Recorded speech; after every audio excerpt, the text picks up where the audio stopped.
இப்போ நம்ம ரிஷபராசிக்குரிய அடுத்த நட்சத்திர எழுத்துக்களை பற்றி பார்க்க போகிறோம். ரோகிணி 1 முதல் 4 பாதங்கள் வரைக்குமே இது ரிஷபராசிக்குள்ளாரதான் வருது.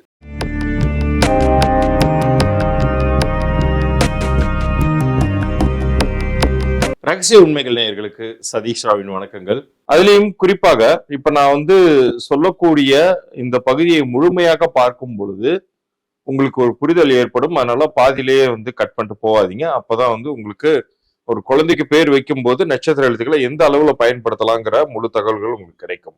நான் ஏற்கனவே சொல்வது போல நம்ம ரகசிய உண்மைகள் நேயர்களுக்காகவே உங்களுடைய பிறந்த தேதியும் பெயரையும் எனக்கு வாட்ஸ்அப்ல அனுப்பி வைக்கும் பொழுது உங்களுடைய பெயர் எந்த அளவுக்கு உங்களுக்கு பொருந்தி இருக்கு அல்லது பொருந்தல அப்படிங்கிற தகவல்கள் வரைக்கும் நான் பொது பலன்களாக உங்களுக்கு வழங்குவதாக இருக்கேன்.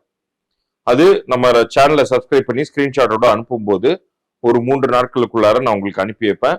அப்படி பொருந்தலைன்னா மேற்கொண்டு என்ன கன்சல்டேஷன் ப்ரொசீஜர் அப்படிங்கிறதையும் அதுல நான் அனுப்புவேன். பிறந்த குழந்தைகளுக்கான பெயர் நீங்கள் வைத்திருந்தீங்கன்னா அந்த பெயரோட உங்க பிறந்த தேதி அனுப்பலாம். வியாபார பெயர் வைத்திருந்தீங்கன்னா வியாபார பெயரையும் அந்த நிறுவனருடைய பிறந்த தேதியும் நீங்க அனுப்பலாம். உங்களுக்கான பதில் 3 நாட்களுக்குள்ளார அனுப்பி வைக்கிறேன். இப்ப பகுதிக்குள்ளார போலாம். நம்ம ஏற்கனவே சொல்லியிருந்தோம், ஒரு சில ராசிகள்ல மட்டும் அந்த ராசியின் ஒரு சில நட்சத்திரங்கள் மற்றொரு ராசியை சேர்ந்ததாக போகும். இதுல ரிஷபராசியை பொறுத்த வரைக்கும் ரோகிணியில 4 பாதங்களுமே அந்த ராசிக்குள்ளாரையே இருக்கு. இதனுடைய எழுத்துக்கள் என்னென்ன அப்படின்னு சொல்லி பார்க்கும் பொழுது வ, வி, உ, அதன் பிறகு ஓ. முன்பே சொன்னது போல நான் எப்போதுமே இந்த நட்சத்திர எழுத்துக்களுக்கு இம்பார்ட்டன்ஸ் கொடுக்கறத விட ஒரு குழந்தைக்கு நீங்கள் விருப்பப்பட்ட பெயரை அமைப்பதற்கு நிறைய ஆப்ஷன்ஸ் கொடுக்கணும் அப்படிங்கிறதுக்கு தான் நான் இம்பார்ட்டன்ஸ் கொடுப்பேன். அந்த ஆங்கிள் பார்க்கும் பொழுது இப்ப இந்த வ, வி, வு இது எல்லாமே குறில்ல இருக்கு இல்லையா? இதை நெடில்லையும் நீங்கள் எடுத்துக்கொள்ளலாம். இப்ப வ அப்படின்னா வா, வி அப்படின்னா வி. அதாவது இப்ப உங்கள் குழந்தைக்கு நீங்க வித்யான்னு பேர் வைக்கிறீங்கன்னா அதனுடைய நெடில் ஃபார்ம் வீணா அப்படின்னும் நீங்கள் எடுத்துக்கொள்ளலாம். அதனால் எந்த தவறும் வந்துடாது. ஏன்னா இந்த நட்சத்திர எழுத்துக்களுக்குள்ளார பேர் வைக்கணும் அப்படிங்கும்போது பேரண்ட்ஸ்குள்ளார நிறைய குழப்பங்கள் இருக்கும். அதுலயும் வீட்டுல இருக்கக்கூடிய பெரியவங்க அதுவும் அந்த பாதத்திற்குரிய அந்த ஒரு எழுத்து 2 எழுத்துல மட்டும்தான் எடுக்கணும் அப்படின்லாம் வேற கம்பல் பண்ணுவாங்க. அது அவசியம் இல்லை. அது நீங்க நெடில் ஃபார்ம்லயுமே அந்த நேமை நீங்க தாராளமாக எடுத்துக்கொள்ளலாம். தவறே கிடையாது. அது அந்த நட்சத்திரத்துக்கான எழுத்துக்களாக மட்டுமே அமையும். அதே போல இந்த வ அப்படின்னு சொன்ன இல்லையா, இப்ப வனிதா அப்படின்னு பேர் வைக்கிறாங்கன்னா அது வாகினி அப்படின்னு அந்த நெடில் ஃபார்ம்லயுமே நீங்கள் எடுத்துக்கொள்ளலாம். அது மாதிரி இந்த ஓ அப்படிங்கிறது நெடில் ஃபார்ம்ல வரும்போது ஓவியா அப்படின்னு சொல்லி வரும். இது இந்த மாதிரி ஏன் நம்ம குறில் அண்ட் நெடில் ரெண்டுத்துக்குமே இம்பார்ட்டன்ஸ் கொடுக்குறோம்னா, நீங்க நிறைய சாய்ஸஸ் உங்க மைண்ட்ல தோணிக்கிட்டே இருக்கும். நீங்க ஒரு குழந்தைக்கு மாடர்னாவும் நேம் வைக்கணும், பியூர் தமிழ் ஃபார்ம்லயும் நேம் வைக்கணும், இந்த மாதிரிலாம் எண்ணங்கள் இருக்கலாம். ஆனா ஒன்ஸ் அந்த நட்சத்திர எழுத்துக்களுக்குள்ளார அப்படின்னு நீங்க அதை ஃபில்டர் பண்ணும்போது அந்த எழுத்துக்கள் ரொம்ப கம்மியாயிடும். ஸோ இதை நீங்க நெடில்ல நீங்கள் எடுத்துக்கொண்டாலும் தவறு கிடையாது.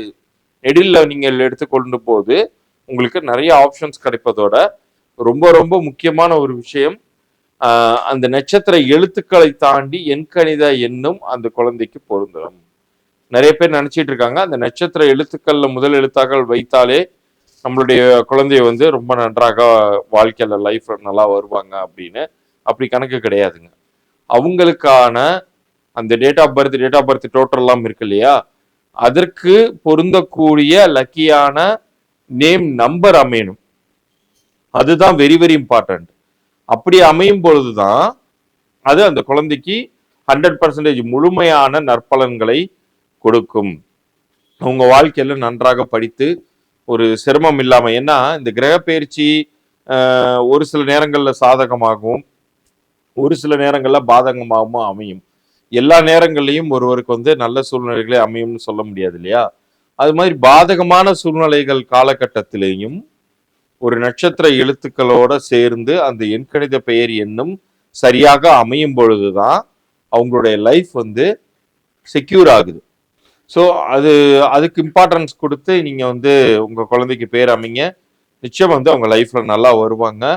அதுவும் இந்த ரிஷப ராசிக்குரிய கிரகமே எதுன்னு கேட்டீங்கன்னா சுகத்தை கொடுக்கக்கூடிய சுக்கிர பகவான், சுக்கிரனுடைய அதிதேவதையே மகாலட்சுமி தாயார். ஸோ இந்த நட்சத்திரத்தில் பிறக்கக்கூடிய குழந்தைகள் நிச்சயம் வந்து கல்வி கேள்வி ஞானங்கள்ல மிகவும் சிறந்து விளங்குவாங்க. பணம் காசை நிறைய சம்பாதிப்பாங்க. அதற்கான வாய்ப்புகள் அவர்களுடைய பேரெண்ணுமே ஏற்படுத்தி தரும். நான் ஏற்கனவே சொன்னது மாதிரி நம்ம ரகசிய உண்மைகள் நேயர்களுக்காக இலவச பொது பலன்கள் நான் வழங்கிட்டு இருக்கேன். அதுக்கு உங்க பிறந்த தேதி, பெயரை நீங்க அவசியம் அனுப்பி வைக்கணும். உங்க பெயர் வந்து பொருந்தியிருக்கா இல்லையா அப்படிங்கிற தகவல்கள் வரைக்கும் அதற்குண்டான தகவல்களை அனுப்புறேன். அப்படி பொருந்தலைன்னா என்ன செய்யணுங்கிறதையுமே என்னுடைய குரல் பதிவுல உங்களுக்கு அனுப்பி வைக்கிறேன். மறந்துடாம நம்ம சேனலை சப்ஸ்கிரைப் பண்ணி ஸ்கிரீன்ஷாட்டோட அனுப்பி விடுங்க. உங்களுக்கான பதில்கள் 3 நாட்களுக்குள்ளார நான் அனுப்புறேன். மீண்டும் அடுத்த ஒரு நட்சத்திர எழுத்துக்கள் பகுதியில் சந்திப்போம். நன்றி, வணக்கம்.